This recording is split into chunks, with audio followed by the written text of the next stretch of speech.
Hi everyone. Today we're gonna read something.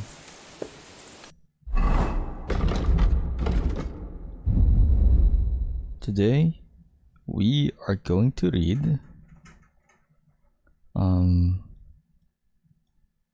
I think I've already read a few of these from the first game, so I'm gonna try to avoid them. So we're going to read Plectrude. Plectrude, Lore Book. Biography of Plectrude, the wife of Pepin II, the Middle, Duchess of Francia, Regent of Neustria. Plectrude. Plectrude, born AD 650, was the wife of Pepin II, the Middle, Duke and Lord of the Frankish Empire. As the wife of the Major Domo, de facto ruler of the Frankish Empire, the monarch had no real power. Plectrude directly participated in state negotiations as was even co-signatory on documents and papers issued by her husband. Plectrude had two sons from her marriage with Pepin, Drogon and Grimwald. Grimwald or Grimwald? What's Grimwald? However, neither of them inherited their father's position. Pepin also had a son, Charles, called Martel. What? Pepin also had a son, Charles, called Martel, who, though a bastard himself, claimed the inheritance.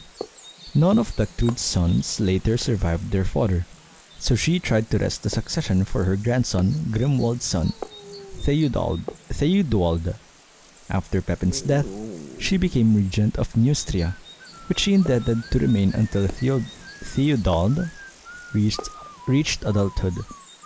Charles Martel spent the first years of her reign imprisoned in Cologne in what was then Austrasia. The nobility soon began to speak out against this, according to whose view, on the contrary, Charles Martel was a legitimate successor, since he was descended from the union of Pepin and his second wife, Alpaida.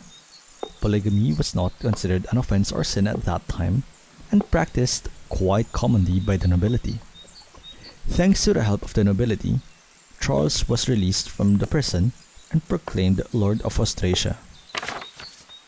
The succession struggle later became even more heated, and Plectrude was turned away from the Neustrian nobility, who, with the support of Frisian Duke Radbod, forced her to flee to Cologne with Theudwald. I'm so sorry guys, these names are spelled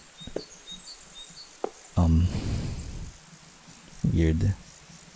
Anyway, a final battle was fought near Cologne soon afterwards, after which Plectrude was forced to relinquish the royal treasury she was holding and abandoned her claim to the position of mayordomo for her grandson.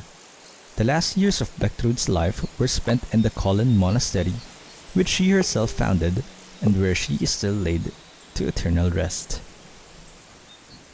That's an interesting backstory to the Colin Monastery. Okay, let's get back to work then.